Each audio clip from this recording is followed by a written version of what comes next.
Welcome, everybody, to Stay Curious. I'm your host, Mark Marquette. So glad you joined us on this Friday, September 19th, 2025, as we've got a mashup of what's happening in space that is maybe putting your eyes forward up there.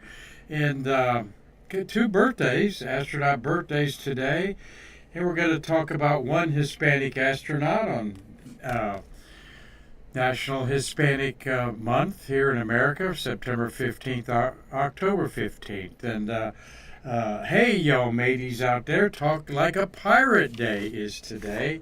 So we're going to shiver me timbers, as it were, maybe even batten down the hatches of the cupola on the International Space Station and maybe get someone to walk the plank here as talking like a pirate's kind of become a fun thing. Even celebrated at the International Space Station by an astronaut who had her birthday a year ago on the International Space Station.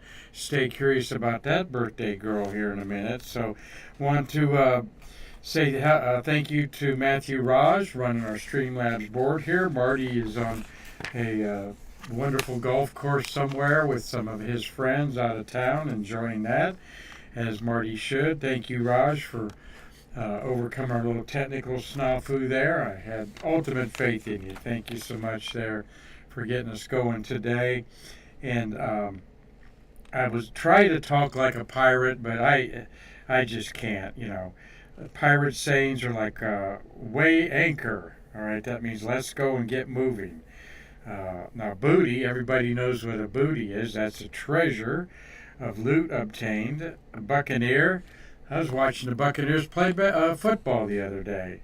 And Davy Jones's locker, not too many people know about Davy Jones's locker, Raj. Is that in your knowledge as a young man?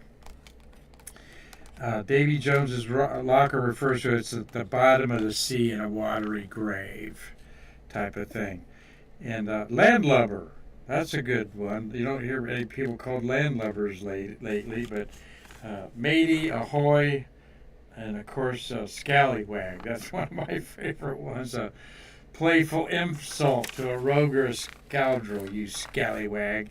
So, well, all of you mates out there, ahoy. We hope that you enjoy Stay Curious today. Raj will put the comments up there from everybody. I didn't grab any of my devices, and that's okay. I'm full of cake, Raj. We had a nice birthday party for our outstanding worker here for over 7 years, Anita Truex. All right, Anita, thank you for all you do, and hope you have a happy birthday.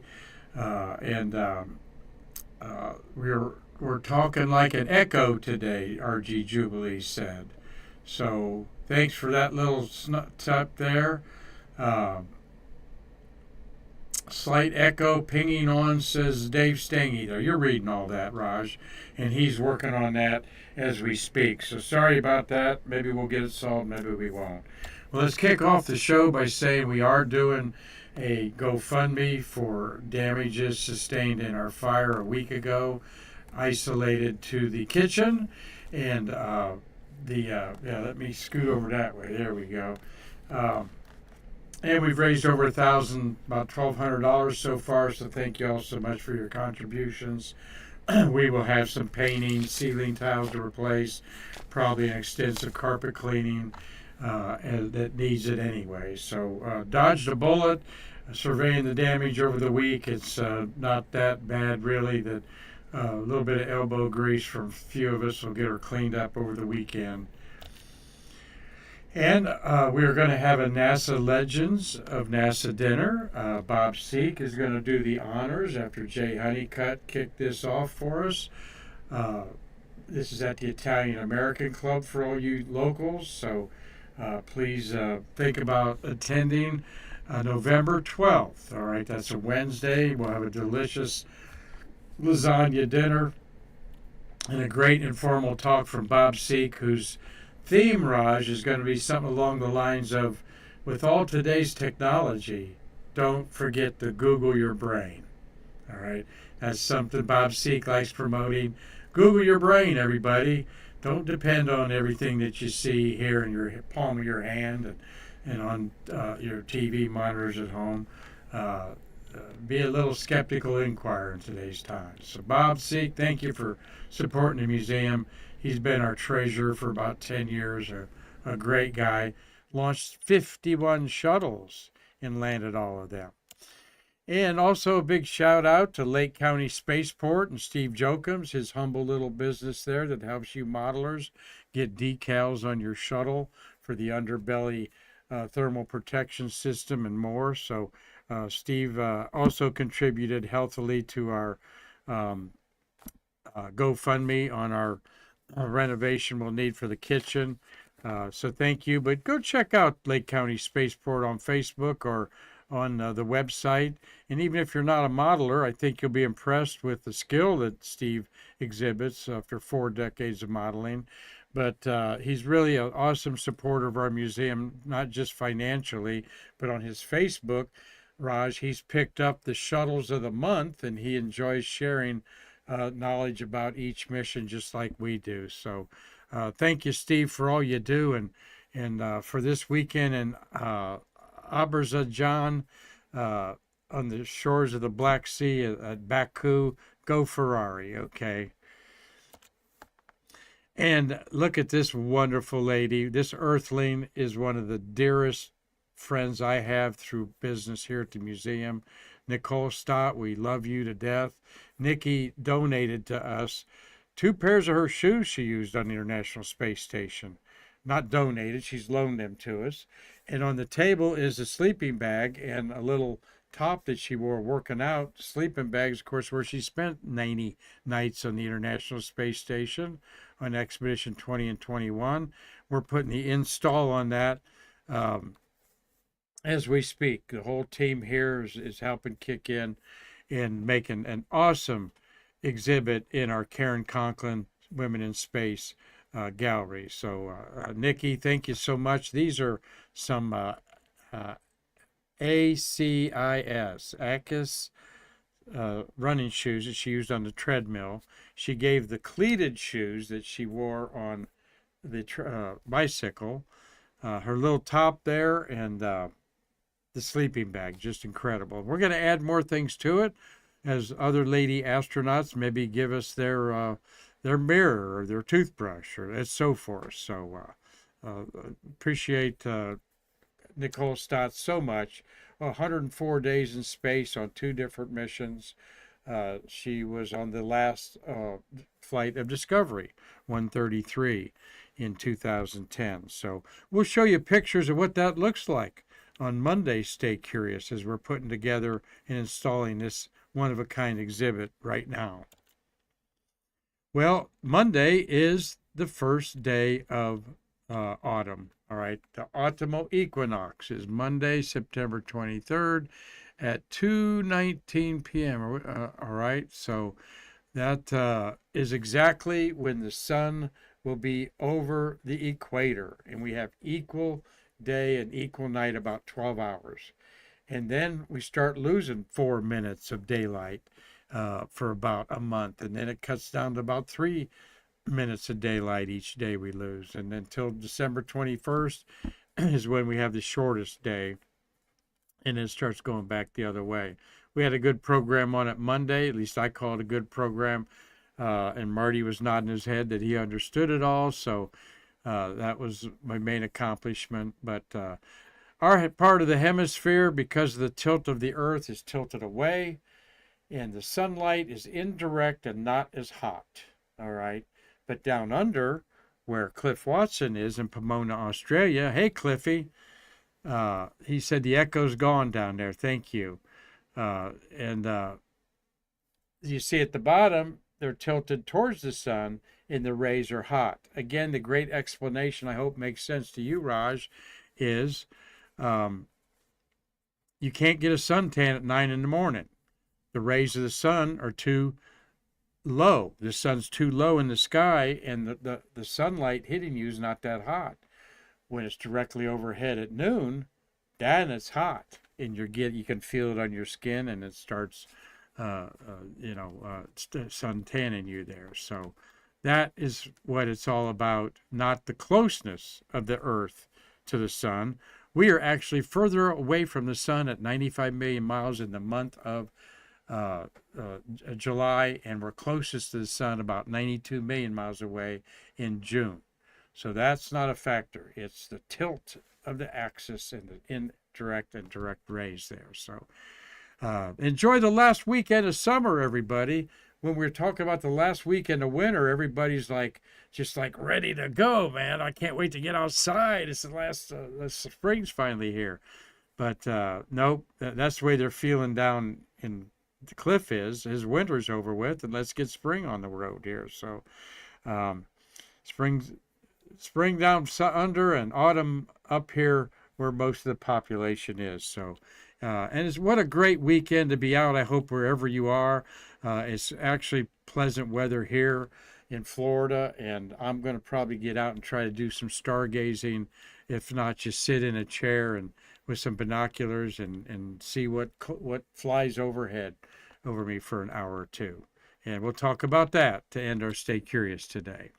Well, all you scallywags out there, Pirates of the Caribbean, certainly fun. I read that this September 19th is Talk Like a Pirate Day. So maybe you've been talking like a pirate, everybody out there, and or walking around with a parrot on your shoulder or whatever. But where did that all start? And I read that two buddies, Raj, just probably had an adult beverage or two, and they started talking like pirates to each other at a golf game or something. And they decided, let's just talk like this all day. And so somehow it caught on as an international Talk Like a Pirate Day. And here is the STS-30, International Space Station Expedition 30 crew, dressed up like pirates of the Caribbean, because when they went to space in 2011, that was a big movie hit going on with Johnny Depp and all that stuff going on there. Thought I'd tell you a little bit about STS-30. As I look at these astronauts, I'm going, Dan Burbank was the second Coast Guard astronaut to go to space behind Bruce Melnick. And then you see just the other astronaut with the eye patch in the back there. My God, that's Don Pettit on his third space flight. This was Dan Burbank's third and last space flight.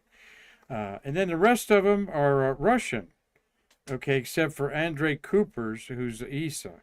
So you got 3 Russians on there, 2 Americans, and an ESA astronaut, Andrei Kuipers.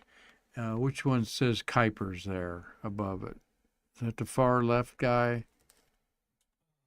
No, Kuipers is beside Pettit with the he's got an arm by tattoo on there.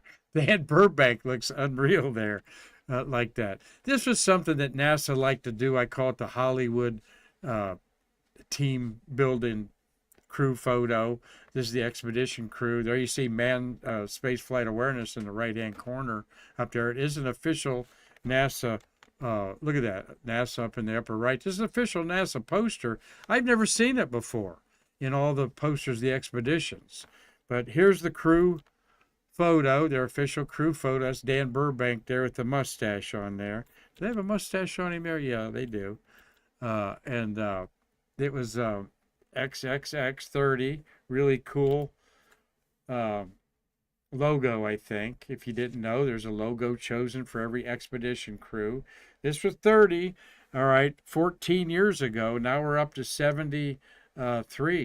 Segue into 74 now. So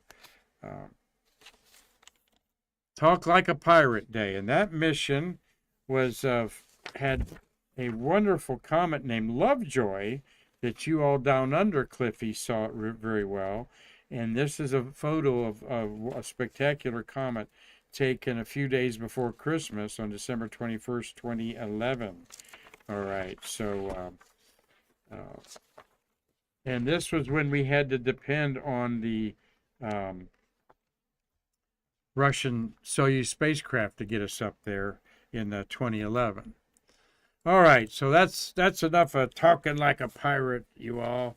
Let's batten down the hatches and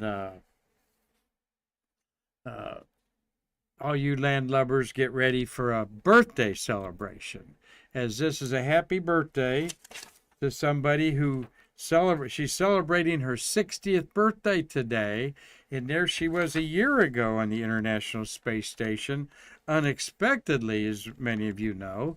Sunita Williams. All right, she's 60 today, born in Euclid, Ohio. That's near Cleveland, but she was raised in Needham, Massachusetts. Really a kind of a Boston girl, up in that area of the country. She has got some amazing statistics that I wrote on space. On she's got over 609 days in space. That ranks her as, I think, 13th or 12th all time. She's got 9 spacewalks to her credit. All right, there, and that ranks her as 4th all time. 4. She actually did 2 on this unexpected trip to space. There she is. Looks like some delicious strawberry shortcake for her birthday. And her birthday, she knows, is Talk Like a Pirate Day, September 19th. So, of course, she's going to forever be tied to Butch Wilmore, who retired from NASA and Boeing. As they were going on an 8-day shakedown of the Starliner, it turned into 9 months. And though their lives were never in jeopardy, never, ever, ever did they once breathe, it was close call in the Starliner that they could have gone adrift. I mean, they were seconds away from their docking right up next to the space station. They can see out the windows, like I can see you, Raj, right there, 6 feet away, and they're about 4 feet away from the docking hatch, and none of the thrusters are moving. They can't fire any of the thrusters to move them that 6 feet to touch this International Space Station. My goodness. And because they were in a lower orbit by just a few feet beneath the space station, they were going to start moving faster and moving ahead to the right. Right. And if that had happened, they would have never, and the thrusters didn't work, they just would have drifted away. All right. And I mean, you're saying, like, couldn't you throw a rope out there? Well, of course you couldn't. A robotic arm was on the other side, that sort of thing. And the thrusters started firing through a series of maneuvers that they kept their cool. But Butch Wilmore described how that was so harrowing that they were moments away from just going from 6 feet to 8 to 10 to 12 feet away to 20 to see y'all later. And they were in an orbit that had been very difficult to land. Close call on a spaceship that should have never been launched, to say the NASA legends that I talk to quite regularly. And we're glad they made it to talk another day. And Sunny Williams, at the time, yes, when I took that, she had 607 days in space. It was launched on June 5th, came back 9 months later. And she took a selfie of herself on one of her 9 spacewalks. She's ranks number 4 now for spacewalks up there. And I think, is Peggy Whitson ahead of her? I think Peggy's got 10. And then the other are Russians. So another happy birthday to, I want to think a couple other things about Sunny. She ran the Boston Marathon in space on her expedition trip up there. She was commander of Expedition 33. She's a United States Navy officer of Indo-Slovenian descent. Okay. Sunita Williams is part of her family heritage. And she's still not retired, so she might still go back to space. So big dog lover with her husband. And we talked about that when she and Butch were up there, that they had families that expected them to be home for Thanksgiving and Christmas and all that. And but you know what? She's been in public a lot, Raj. I've seen her on Facebook attending a lot of things, and she's been it seems to be very accessible on there. So so Jessie, my daughter Jessie's on there. She's got a random trivia fact there for you, my daughter. Great to see you on there with McKinley and Macy. Hi, girls. Stay spacey. Yep, I'm blending in with space here with a shirt my sister got me, and Raj chose this beautiful image of the Earth there. Look at the line that keeps us alive there above my head, there in the Terminator up there. So, yes, we got another birthday. This is a cool guy. His name's Richard Linehan, born in 1957, so that makes him 68 years old today. Born in Lowell, Massachusetts. Was raised by his paternal grandparents, Henry and May Linehan Hudson, in Pelham. All right, in Pelham, New Hampshire. All right, born in Lowell, Massachusetts, and raised in Hudson and Pelham, New Hampshire. 4 missions, 59 days, 6 spacewalks, totaling 42 hours. And he is a veterinarian who went to space. Um, I'm not going to say he's the first one. I think somebody told me he wasn't. But he went to the great veterinarian school at the University of the Ohio State University. That is his education. So he's a smart guy. The Ohio State University is known for their veterinary school. And he 3 times was in Orbiter Columbia, STS-78. There he is, sharing his story with an autograph and some things. He was on the Nero Lab. He was on STS-78 in 96. He was on STS-90 in the Nero Lab with our friend Kay Heyer. And he was on the 109 Hubble service mission in 2002. And then he was on Endeavour in 123, an ISS hard hat mission. And I'm telling you, this is one of the under-the-radar astronauts for what he's done.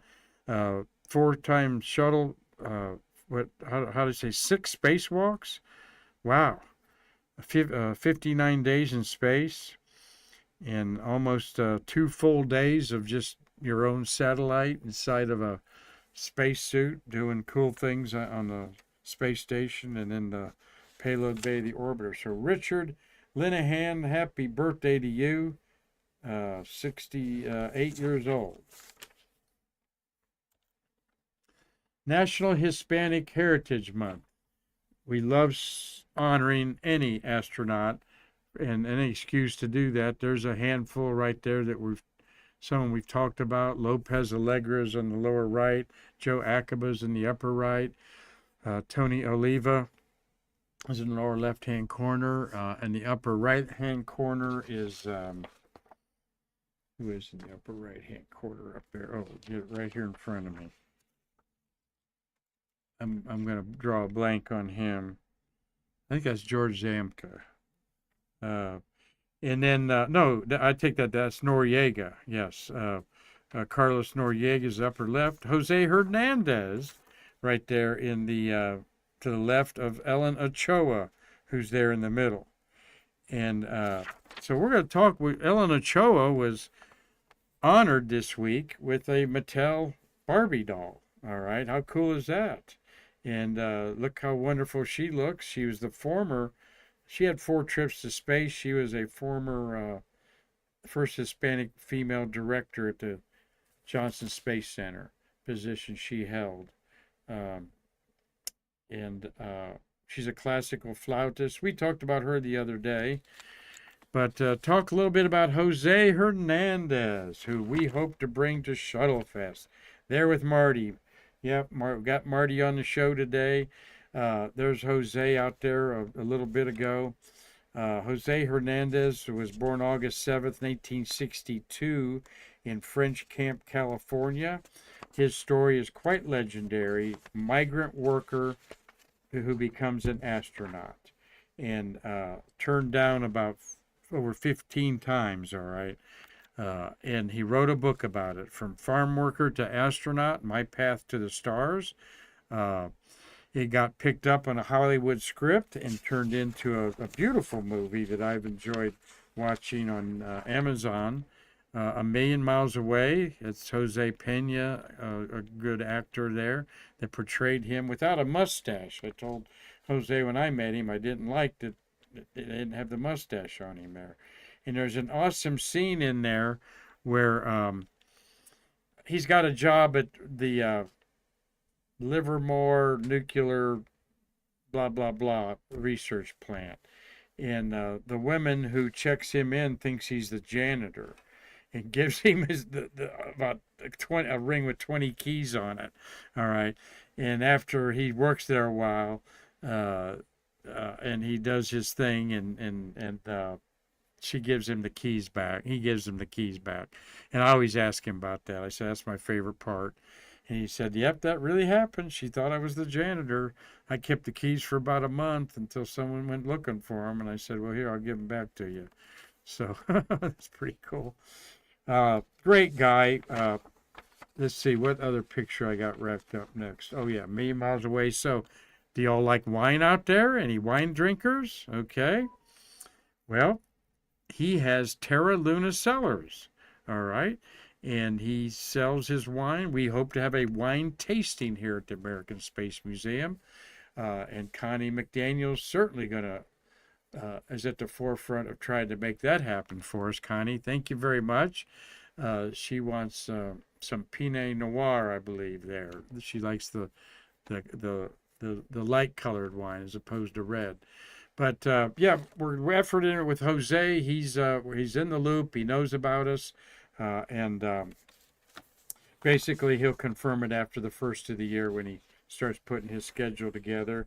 And that will be part of our fundraising Friday for Shuttle Fest, which that fundraising Friday will be June 19th. There will be a special buy-in to be a VIP member, as we're going to limit the number of people coming. And part of that hopefully will be a wine tasting of Jose's Terra Luna Cellars. But I guarantee you, Connie will make sure that we have a wine tasting no matter what we have there, okay, with the team that we're putting together for that committee there. So thank you for all the help that you do, Connie, here at our museum. And we'll get you a bottle of that wine one day. So, yep, Jose Hernandez really made his mark as a Hispanic American and inspiration to so many, not just Hispanic Americans, but men and women everywhere he talks. He, like Nicole Stott, is another hardworking astronaut out there wanting to share their experience that only 638 humans can ever talk about orbited the Earth, okay? So look forward to that. Well, to get on the backside of our Stay Curious program today, we'll end with a little bit of a Stay Star Curious stuff, okay? Because, like I said, this is a gorgeous time of the year from mid-September to the 1st of November. The skies all over North America are usually the clearest of the year. There's a lot of weather changes that sort of like cleanse out the upper atmosphere of the summer gunk, if you will, that's gotten evaporated up and so forth. However, autumn fires, leaf fires and stuff like that can add smoke to the sky that we don't want. But if you're a camper or RVer, a biker, a runner, whatever, you know what I'm talking about. It's getting nice out.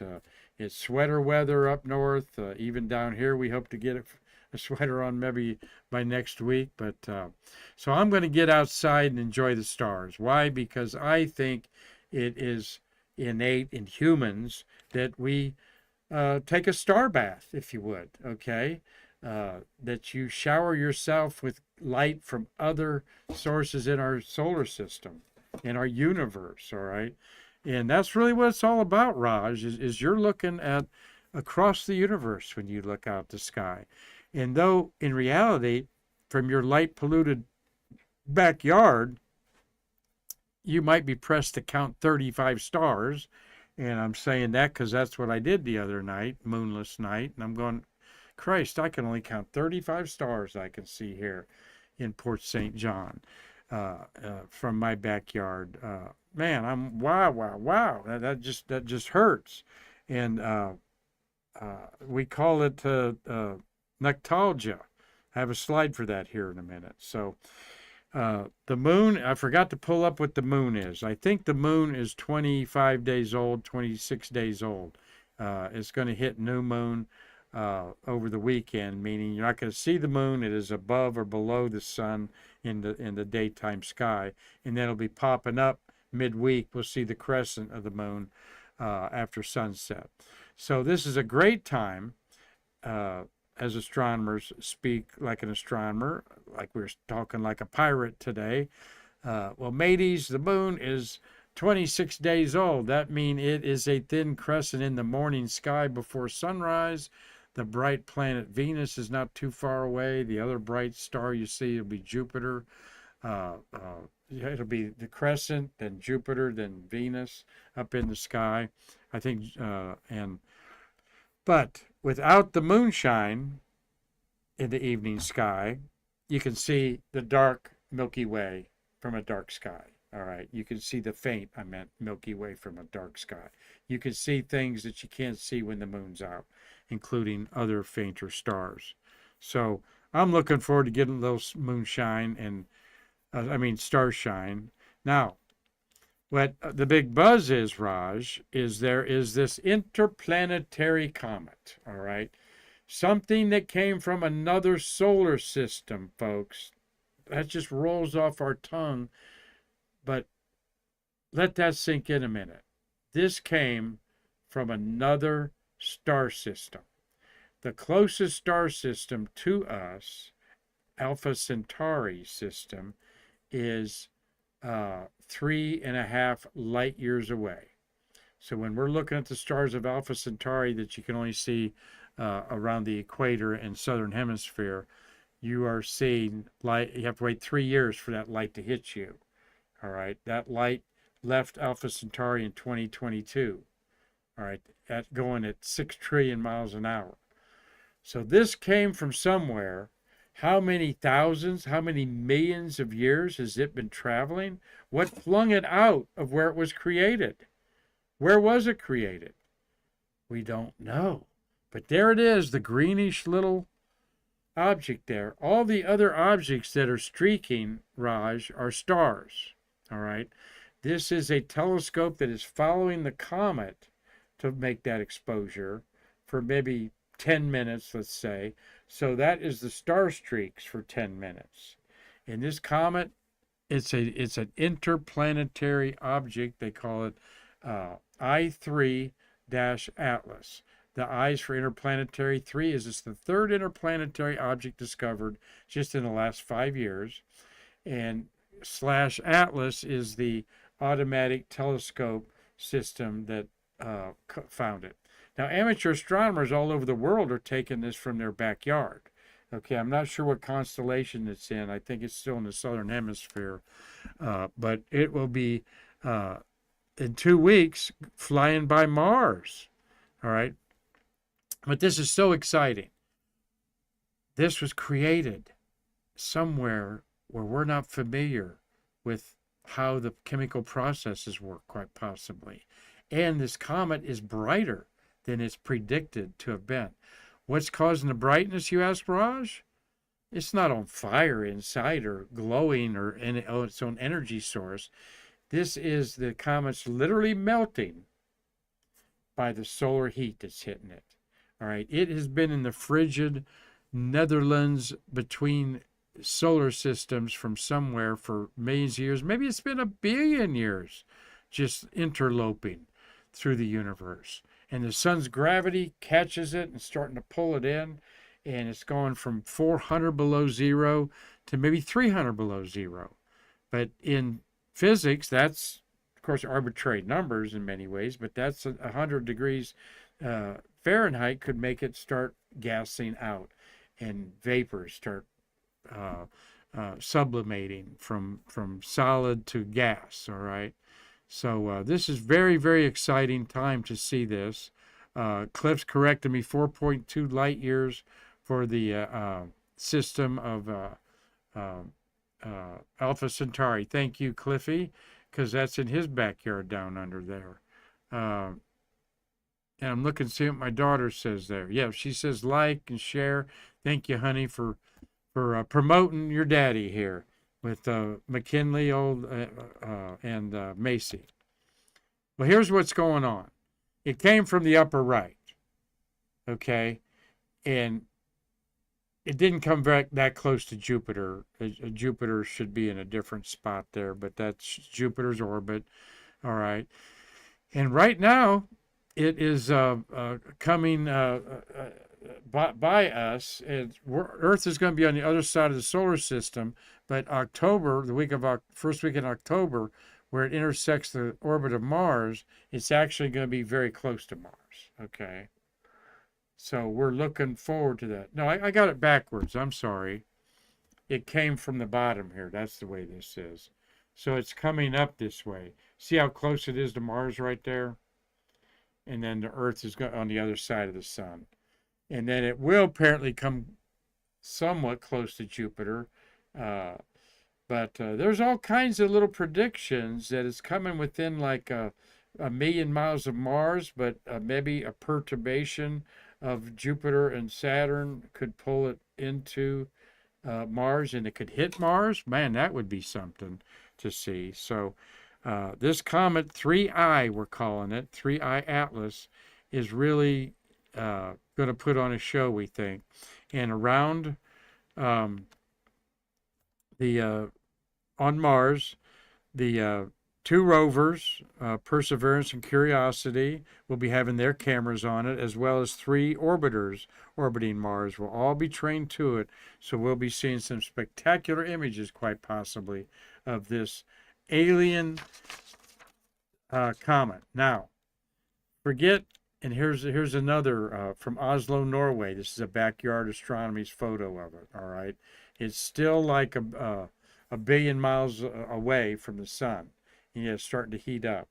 Forget all these crazy things you see out there on social media that this is an alien spacecraft, 30 miles long and armed with guns and stuff like that. The Hubble telescope has not seen this as anything other than what you're seeing here, a comet looking like body. Now we're excited because at its distance, it's really getting energized. That is unusual to any kind of comet material that we know in the solar system, our solar system. So maybe it came from a different, wherever it came from has different chemical makeups than we do. So we're really going to learn a lot about it. And there is a possibility it could even be sucked into the sun and destroyed, or come around the other side of the sun more glorious than the way it came around. So we'll be following it, particularly in about 2-3 weeks when it starts getting close to Mars. We should be able to see it in our evening sky with binoculars. Even better, we can't predict comets. So, bragging and encouraging you about the night sky. I think it's very therapeutic. Not just the sky, Raj, but you have an evening sky map. This is the map for this month. That blue line is the Milky Way. Well, everybody says, I thought the Milky Way was a summer thing. No, not really. It's a better fall object than it is in summer. It starts appearing in the summertime. And boy, at the beginning of June, was there all kinds of social media stuff. Oh, you got to see the Milky Way. Yeah, at 2 in the morning is when it's overhead, like it is right now at 9 o'clock at night. So I implore you, just go outside, sit in a lawn chair, let your eyes get dark adapted. Move that chair so the neighbor's light that they won't turn off is blocked by your tree or the side of the building or something. And then sit there and just enjoy what you see overhead and what you hear around you. You'll hear the cascade of insects. You'll hear animals stirring around. You'll see bats flying over your head. All right. I'll be feeling mosquitoes landing on my body. Okay. But take the precautions. Long sleeves, mosquito repellent. Okay. Have a beverage with you so you don't get up thirsty. Maybe a snack. Have fun. Enjoy the night sky. This is connecting with antiquity, our genes that our ancient people had to look up innately at the sky and wonder what is going on up there. So this is a free star calendar you can download from skymaps.com and or buy one at your local bookstore. All right, you set on the side the date. All right, this actually has a southern hemisphere. You got to hold it over your head with north to the top. So I would go like this and see the Milky Way overhead like this.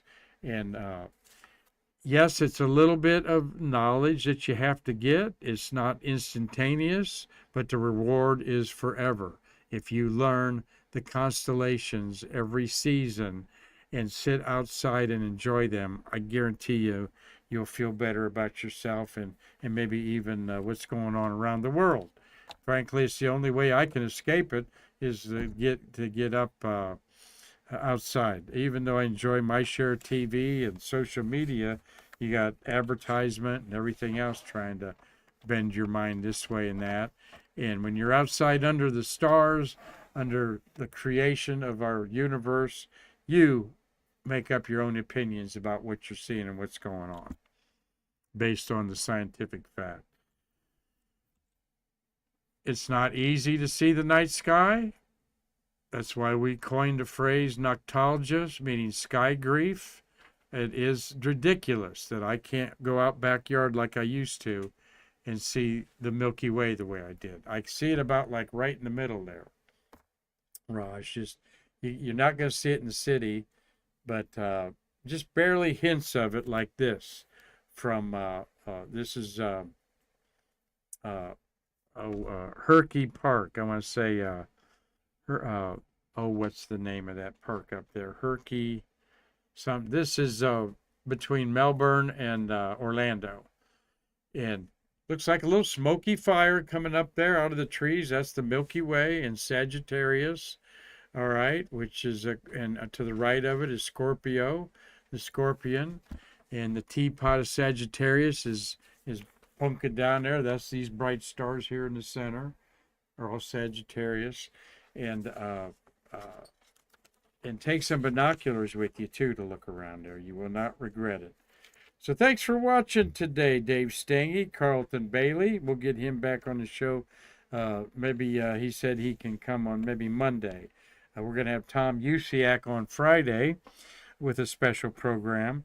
RG Jubilee, Rosalie, thank you for watching all week. Cliff Watson, our thoughts are with you, my friend, as we're as he's got a medical condition he's going to be battling. He said he's got really dark skies there. Tom Usiak is watching today. Tom Celentano's watching up in Connecticut. Elena Adcahara, thank you. Robert Mecklenburg, hey, buddy. Good to see you. He'll be in town for the next, he is up in the Netherlands, okay? Rob is. Great to see you on today's broadcast. So finally, when you're looking up, get your app out. Maybe you're in the part of the country or the world where the International Space Station is going over. How many humans are orbiting the Earth? 10. Okay. 7 on the International Space Station. 3 from America, 3 from Russia, and 1 from Japan. And then 3 Chinese tachionauts in their heavenly palace called Tiangong. All right. Are orbiting the Earth. And I love it when I can see the space station going overhead. And about once a month, you can see it in the morning sky before sunrise, and once a month in the evening sky before sunset and right after sunset. And I did not get my